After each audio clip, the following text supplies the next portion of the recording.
19 کا عدد قرآن کا خفیہ انٹرلاک سسٹم۔ اس کی بدولت قرآن میں ایک الف کو بھی کم یا زیادہ نہیں کیا جا سکتا۔ آئیے کمپیوٹر کے کچھ ایسے کارناموں کو دیکھیں اور سوچیں کہ زمانہ تو کسی چیز کو ایجاد کر کے اپنا کارنامہ سمجھتا ہے، مگر ان کا ایجاد کردہ کارنامہ خود خدا کی ملکیت اور اس کی بادشاہت کا ثبوت فراہم کرتا ہے۔ اسی طرح کمپیوٹر کی ایجاد نے بھی خدا کی کتاب کو صرف اسی کی کتاب ہونے کی دلیل پیش کی ہے۔ مصر کے سائنسدان ڈاکٹر ارشاد خلیفہ نے سال ہر سال محنت کی اور ریسرچ و تحقیق کی بنیاد پر الیکٹرانک آلات سے جو نتیجہ اخذ کیا ہے وہ بے انتہا حیرت انگیز ہے۔ انہوں نے قرآن کریم کی ہر سورہ کے ابجدی اعداد و شمار بھی فراہم کیے ہیں۔ سورتوں کے حروف، اعراب، آیات وغیرہ کی تعداد نوٹ کر کے لاکھوں کی تعداد میں ڈیٹا کمپیوٹر میں فیڈ کیا، اور یہ عمل انہوں نے قرآن کریم کی کل 114 سورتوں پر لاگو کیا تو معلوم ہوا کہ قرآن کریم کے حروف اور سورتوں اور آیات میں ایک گہرا تعلق اور سائنسی رشتہ بسم اللہ الرحمن الرحیم سے ہے۔ یعنی بسم اللہ الرحمن الرحیم میں کل 4 الفاظ ہیں: اسم، اللہ، الرحمن، الرحیم۔ ان چاروں الفاظ کو پورے قرآن میں تحقیق کر کے کمپیوٹر میں فیڈ کر دیا اور یہ نتیجہ نکلا کہ لفظ اسم قرآن میں 19 بار آیا ہے،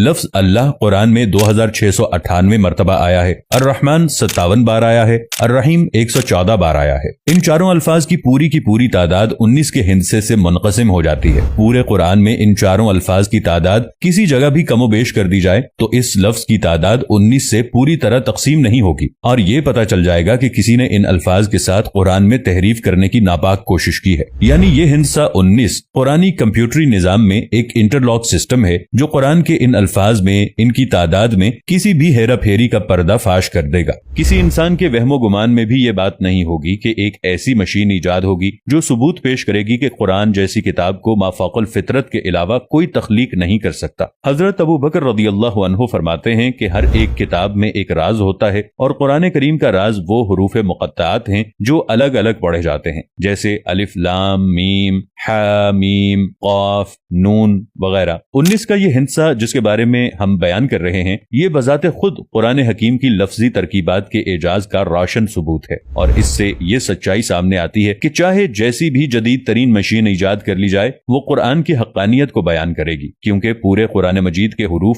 ایک خاص حساب کے مطابق ہیں۔ لاکھوں حروف میں سے صرف ایک کا فرق بھی اس کے حساب کو بگاڑ دیتا ہے۔ حساب کی اس حد تک درستی اس دور میں مسلم اور غیر مسلم دونوں کے لیے ایک طرف تو یہ ثبوت فراہم کرتی ہے کہ قرآن مجید 1450 سال گزر جانے کے بعد بھی ہر قسم کی تحریف سے پاک ہے۔ اس ہندسے 19 کے بارے میں خود قرآن کریم میں ارشاد ہوا ہے کہ اس کے اوپر 19 ہیں۔ کچھ علماء نے ترجمہ کیا کہ اس پر 19 فرشتے مقرر ہیں، سورہ 74 آیت نمبر 30۔ مگر یہاں ہندسے 19 کی اہمیت کو اجاگر کرنا مقصود ہے۔ یہ بات بالکل واضح ہے کہ قرآن کریم میں کل 114 سورہ ہیں جو ہندسے 19 سے پوری طرح تقسیم ہو جاتی ہیں۔ اللہ نے اس نقطے پر بھی قرآن کی حقانیت کو واضح کیا ہے، وہ یہ کہ 114 سورہ میں سے ایک سورہ توبہ کے شروع میں بسم اللہ الرحمن الرحیم نہیں ہے، گویا کہ صرف 113 سورتوں کے شروع میں بسم اللہ ہے، مگر یہ 113 تو 19 کے ہندسے سے تقسیم نہیں ہوتا، اس لیے ایک بسم اللہ کا اضافہ سورہ نمل چیپٹر 27 آیت نمبر 30 میں کر کے 19 سے تقسیم ہونے کے لائق بنا دیا۔ یعنی بسم اللہ کا جو عدد 113 تھا اسے 114 کر دیا تاکہ 19 کے ہندسے سے تقسیم ہو سکے۔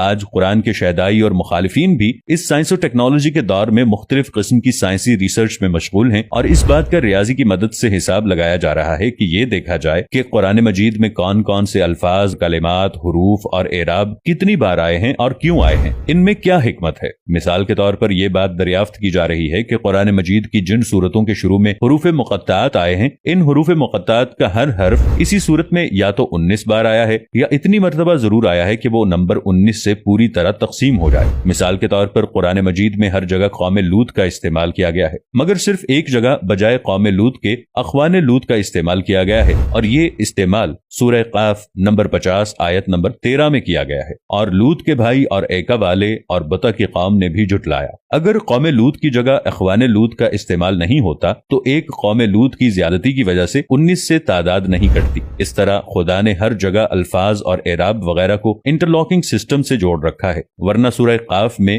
حرف قاف کا نمبر 19 سے تقسیم نہ ہو کر 19 کے ہندسے کو بے اثر کر دیتا۔ اب اگر ایک قاف بھی کوئی گھٹا کر پڑھے گا تو خود آیات پکڑ میں آ جائیں گی۔ اگلی مثال سورہ نون کی ہے۔ اس حرف کا استعمال سورہ نون میں 133 بار ہوا ہے جو 19 کے ہندسے سے تقسیم ہو جاتا ہے، اس لیے پوری سورہ میں کسی بھی ایک نون کا اضافہ یا اخفا کر دیا جائے تو تحریف